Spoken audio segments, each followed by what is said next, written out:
안녕하세요. 공시와 투자키 팩터를 통해 투자 아이디어를 찾아주는 테리냐빠입니다. 내용 보시고 도움되시면 구독, 좋아요, 알람 부탁드리겠습니다. 사실 이 오스템 임플란트 영상을 어제나 엊그제쯤에 이제 올리려고 했는데 제가 좀 일이 있어가지고 그 딸이 이제 1년 되다 보니까 1년의 돌 기념으로 이제 스냅 사진을 제가 찍었어요. 그러다 보니까 이제 조금 늦게 올라가게 됐는데 그래도 조금만 조정을 주면은 살 수 있다. 저는 이렇게 생각을 합니다. 왜냐? 우리가 이제 포트폴리오를 운용을 할 때 이제 생각을 해보셔야 되는 게 이제 실적이 나와요. 이제 실적이 나오면은 그냥 실적 나왔구나 이렇게 생각하면은 안 된다고 저는 생각을 하거든요. 그러니까 이제 전체 예를 들어서 투자자분께서 그 20종목의 어떤 포트폴리오를 이제 업종별로 골고루 골라가지고 이제 운용을 하신다고 이제 플레이를 하신다고 생각을 했을 때 저 같은 경우는 전체 포트폴리오 중에서 한 8종목에서 10종목은 어닝 서프라이즈가 난 기업들로 웬만하면 교체를 합니다. 그러니까 이런 거죠. 어닝 서프라이즈가 나왔는지를 확인을 하고 그 어닝 서프라이즈 이후에 어느 정도 가격과 기간 조정이 있어야 되고 그리고 그 어닝 서프라이즈를 통해서 2021년도 예상 실적을 다시 한번 고민을 한 다음에 그 2021년도 예상 실적 대비해서 그 글로벌 어떤 기업 대비 밸류에이션이 싸느냐 그리고 컨센서스가 또 올라갈 여지가 있느냐 이거를 많이 고민하거든요. 그러니까 두 가지 어떤 선택이 있는데 투자자들 분들께서도 어떤 기업이 1분기 어떤 기업이 최근 분기에 실적이 잘 나왔어요. 최근 분기 실적이 잘 나왔고 앞으로 실적이 더 잘 나올 거야 라고 하면은 이게 그 실적이 적자거나 안 나오던 기업이 실적이 잘 나온다라고 했을 때보다 좀 더 믿음이 있고 밸류에이션 프리미엄이 빠르게 반영이 돼서 시세가 금방금방 올라갑니다. 반면 그 실적이 안 나왔는데 이 회사 좋아질 거니까 봐봐 라고 하면은 사실 선뜻 손이 잘 안 나가죠. 그거는 저뿐만 아니고 모든 투자자들 또는 애널리스트들, 매니저들도 마찬가지예요. 그렇기 때문에 실적이 잘 나와 온 기업들 위주로 한 절반 정도는 분기 단위로 교체를 해 나가는 게 그 포트폴리오를 구축하는 데 유리합니다. 심지어 시장이 갑자기 리스크가 발생을 했을 때 최근 실적이 잘 나왔던 기업들은 가장 늦게 팔아요.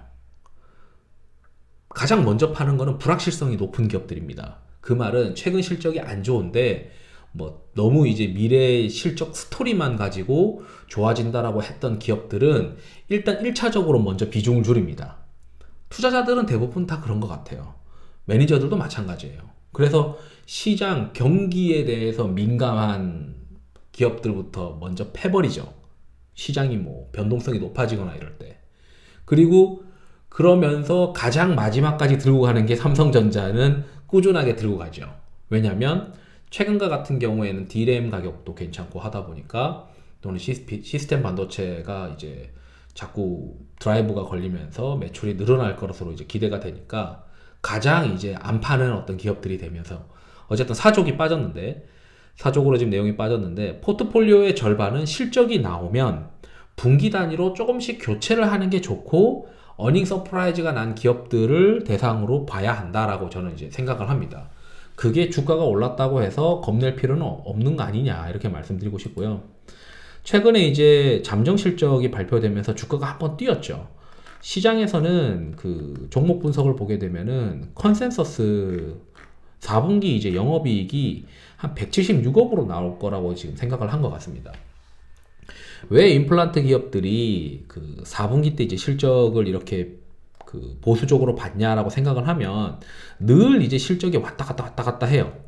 왜냐면 충당금에 대해서 매출 채권이나 이런 부분들에 대해서 충당금을 쌓기 때문에 일회성 비용들이 항상 발생하거든요.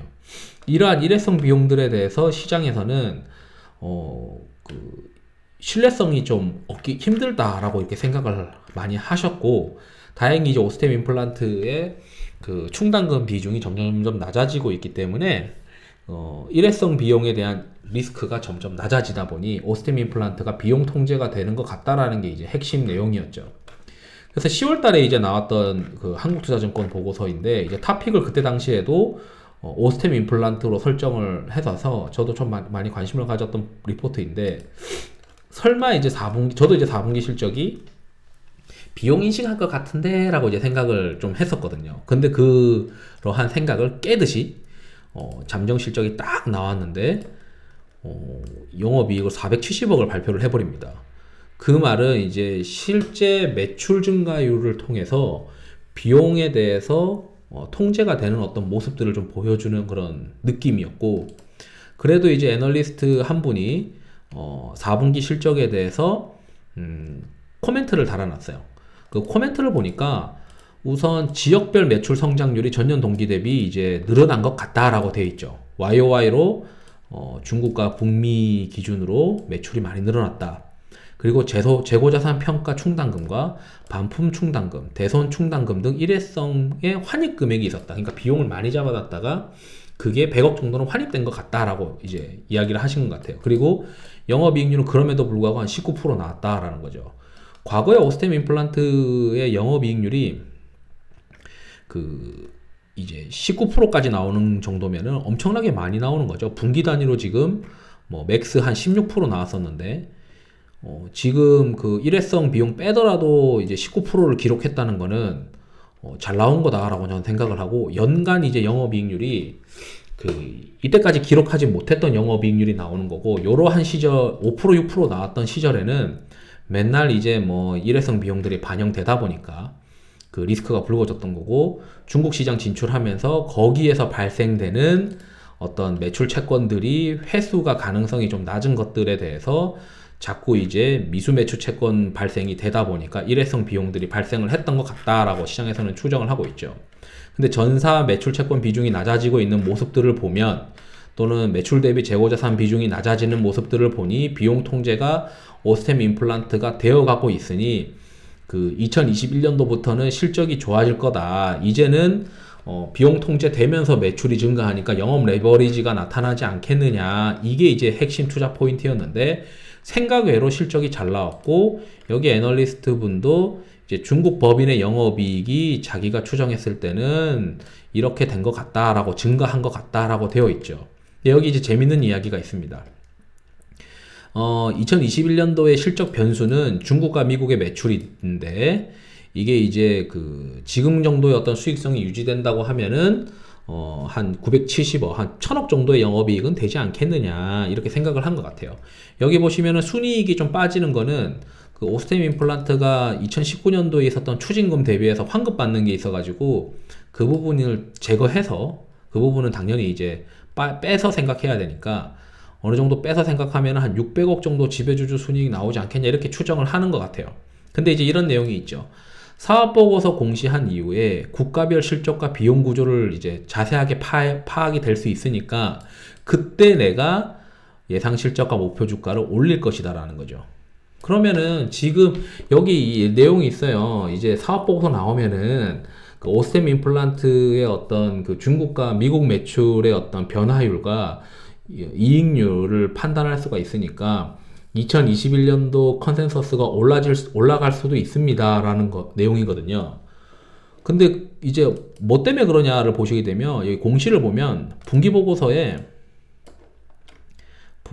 연결재무제표 주석에 보시면, 다들 보시는지는 모르겠는데 여기 법인에 대해서 매출과 단기 순이익이 있어요. 이 단기 순이익을 분기별 보고서를 다, 분기, 반기, 사업 보고서를 다 열어서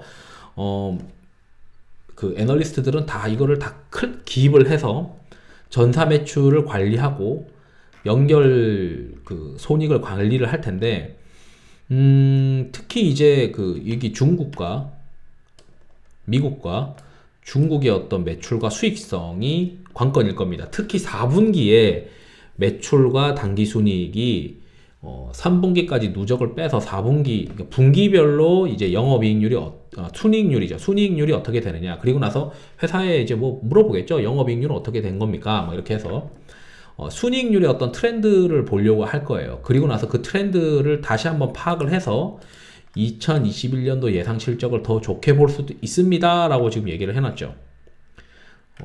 이 애널리스트가 가장 쓴 게, 저는 이제 다른 애널리스트 쓴 거 대비해서는 좀 잘 쓴 실적 리뷰 보고서인 것 같다라고 하는 게 저의 생각입니다. 그리고 이제 그 풀리포트를 보시려면은 한토증권의 10월 달에 나온 보고서를 보면은 이 비용 이슈가 있고 뭐 장기적인 트렌드로는 이제 디지털 그 치과에서 이제 디지털로 이제 바뀐다. 디지털 어떤 작업을 하게 되니까 그 한 명 이제 환자 시술하는데 그 기간이 짧아진다라고 하는 게 이제 핵심이고요. 평균 5, 6회 방문하는데 이제 짧아질 거다. 그래서 이러한 장비 매출들을 기존 임플란트 대비해서 디지털 임플란트를 할 수 있도록 그 모든 이제 그 덴트리스트, 디지털 덴트리스트를 서비스를 다 구축을 해놨다라는 게 이제 뭐 오스템 임플란트의 뭐 장점 아니겠느냐. 거기에 그 중국 시장에서 1위, 그리고 국내 시장 50%, 그 중국 시장에서 한 33%로 뭐 1등이다 보니까 거기에 지금 비용 통제되면서 매출 증가하는 데다가 그 코로나 이슈 이후로 아직까지도 코로나 이슈 이후의 주가를 지금 회복하지 못했으니까 월봉으로 보면 코로나로 박살나고 나서 회복하는 게 더뎌졌는데 이거 다시 더 위로 가야 되는 거 아니냐 뭐 이렇게 지금 주장을 하는 거더라고요. 근데 저는 이제 거기에 어느 정도 동의를 하고 있고 지금 이제 4분기 실적에 어닝 서프라이즈가 나왔고 2021년도 실적도 사업보고서 나오면은 조정할 거다. 그러면 사업보고서는 언제 나오느냐? 주주총회가 있고요. 올해부터 상법이 개정돼서 주주총회 일주 전까지는 사업보고서가 이제 제출되어야 됩니다. 그렇다면은 3월 중순에는 이 오스템 임플란트의 사업보고서가 나오면서 중국과 미국의 어떤 매출, 4분기 매출 성장률을 좀 더 확인할 수가 있어요. 그렇기 때문에 제가 생각했을 때는 오스템 임플란트의 어떤 트렌드를 좀 더 자세하게 알 수 있다라고 생각이 들고, 이제 시장에서는 이제 피어 그룹들을 같이 좀 비교를 하죠. 특히 스트라우만 홀딩스를 비교를 하는데 얘는 이제 뭐 2021년도 대비해서 멀티플이 40배죠. 매출은 이제 한 3배 정도 더 많은데 오스템 임플란트 그래도 중국 시장에서 1등이기 때문에 이 스트라우만 홀딩스처럼 40배는 못 받더라도 상당 부분 밸류에이션을 좀 받을 수 있다라고 생각이 듭니다. 그래서 지금 아마 대략 오스템 임플란트의 시장의 어떤 컨센서스, 지금 현재 컨센서스 기준으로는 한 15배, 14배 정도 수준인데 못해도 한 30배까지도 이제 갈 수 있지 않겠느냐. 근데 이제 일단 타켓을 대부분 다 22배로 지금 잡아놓고 있죠. 지금 회복기의 어떤 시즌에서는 올해 1분기, 2분기 실적도 좀 기대되고 있는 상황이기 때문에, 왜냐면 회복하고 있으니까 중국 시장에서 코로나 이후의 어떤 오피마진과 수익성과 그리고 매출 성장률 이런 부분들이 또 한 번 더 관심을 가질 수 있어서 그냥 뭐 마음 편히 좀 들고 갈 수 있지 않겠느냐. 떨어지더라도 좀 더 살 수 있는 지금 현재 뭐 비용 통제도 충분히 이제 매출 채권 비중이나 재고자산 비중, 매출액 대비 재고자산 비중들이 관리되고 있는 모습이기 때문에 저는 좀 가져갈 법만 하다. 이제 디오는 너무 좀 비싼 것 같고 상대적으로 1등 기업인데도 불구하고 덴티움은 지금 컨센서스를 어떤 애널리스트 분은 한 11배까지도 지금 보고 있는데 2021년도 실적을 중국 시장에서 많이 성장할 거다라고 지금 보고 있는 것 같아요. 그래도 뭐 저는 1등 기업에 좀 더 프리미엄이 있는데 1등 기업이 먼저 스트라우만 홀딩스와의 그 밸류에이션 갭을 줄여야 된다. 국내 1등이고 중국 1등이잖아요. 그러니까 오스템 임플란트가 올라가지 않으면 덴티움의 주가 상승도 뭐랄까요, 피어 그룹이다 보니까 그 한계가 있다라고 저는 생각이 들어요. 그러다 보니 오스템 임플란트가 먼저 가야 된다라고 생각을 하고 있거든요.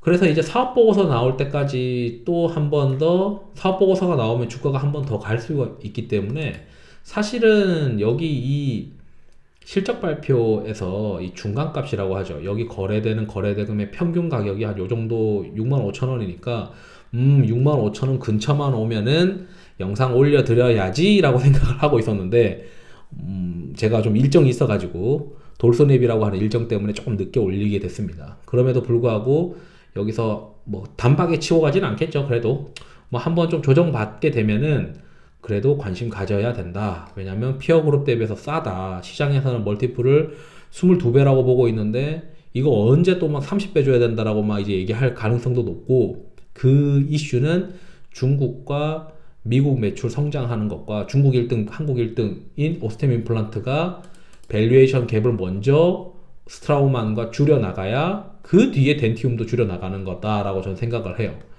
하여 이제 지금 1등 기업을 투자하는 게 맞다. 그리고 코로나 이후에 주가가 아직 이제 회복했다라고 보면은 좀 더 상승 가능한 여력이 있지 않겠느냐. 그래서 시장에서는 한 10만 원도 보고 있는 것 같은데, 총 발행 주식 수가 있고요. 여기서 전환 청구 가능한 주식 수가 있습니다. 그러니까 최근에 500억 정도 전환 사채 발행했죠. 희석 감안한 주가가 있고, 희석 감안한 주식 수가 있고, 주가가 한 10만 원 정도 되면은 시가총액이 한 1조 5천억이다. 희석 감안해서 1조 5천억이다라고 생각을 하시면, 여기서 이제 그 애널리스트 분이 아직은 이제 컨센서스를 올리진 않았지만 지배주주 순이익을 그 변경 후에 이제 2021년도에 뭐 지금은 이제 한 500억 정도, 600억 정도 이제 보신 것 같아요. 이걸 더 올릴 수도 있겠죠. 영업이익을 더 올리면서. 왜냐면 4분기 실적에 대해서 아직까지는 중국과 미국의 어떤 매출 성장률에 대해서 확인을 못했으니까. 그러면은 이제 여기 이제 실적이 더 나온 거는 환급 때문입니다. 환급 때문인 것 같고, 그리고 나서 600억이면은 6, 20, 22배, 6, 20, 20배, 그러면 20배, 25배 정도 되겠네요. 그래서 25배가 대략 한, 제가 생각했을 때는 10만원 정도인데, 뭐 30배 정도까지도 갈 수 있지 않겠느냐. 결국 이제 이 얘기가 뭐냐면, 왜 그렇게 제가 보냐면, 미국과 중국의 매출 성장률이 잘 나오면 그 멀티플을 올릴 거예요. 아마도 멀티플을 22배라고 했는데 22배를 더 올리겠죠. 왜냐면 그 성장 속도가, 글로벌에서 성장 속도가 높아지니까 그 한계가 있는 내수 시장 대비, 한계가 있다고 해야 되나? 어쨌든 한계가 있는 내수 시장, 뭐 나이 많으신 분들이 점점 많아지니까 사실 내수 시장도 좀 성장할 수 있는데, 글로벌 시장이 더 빠른 성장을 할 수 있는데 거기에서 이익 비중이 커지다 보니까 밸류에이션은 올라갈 수밖에 없고, 글로벌에서의 밸류에이션은 뭐 40배, 국내 쪽은 20배. 그래서 가중 평균 해서 대략 한 맥스 30배까지도 이제 2021년도 중에는 뭐 밸류에이션을 부여할 수 있는 어떤 여지가 있기 때문에, 일단 사업 보고서가 나오면서 그 사업 보고서에 그 미국과 중국의 어떤 매출 성장률을 보면서 컨센서스를 올릴 가능성이 높고, 그거는 여기 애널리스트 뿐만 아니고 다른 애널리스트 분들도 마찬가지일 거다라고 저는 보고 있어요. 그래서 지금 이제 오스템 임플란트는 좀 조정받으면은, 저는 이제 한 여기 중간 가격이 65,000원을 봤었는데, 조정받으면은 그래도 5일선 근처에서는 한번 조금씩 담아 볼 수 있는 기업이지 않겠느냐. 항상 이제 포트폴리오를 4분기 실적 서프라이즈 난 기업 중에서 그래도 피어 대비 좀 싸면서 컨센서스가 또 올라갈 수 있는 여지가 있는 기업으로 교체해 나가는 게 장기적으로는 시장에서, 그러다 보면 어느 순간 시장의 주도주를 쥐고 있는 경우들이 많이 있습니다. 그래서 좋은 포트폴리오를 잘 구축할 수 있는 어떤 기업 중에 하나가 되지 않겠느냐, 이렇게 이제 말씀드리고요. 이상으로 영상을 마치도록 하겠습니다. 투자에 도움이 되시길 바랍니다. 감사합니다.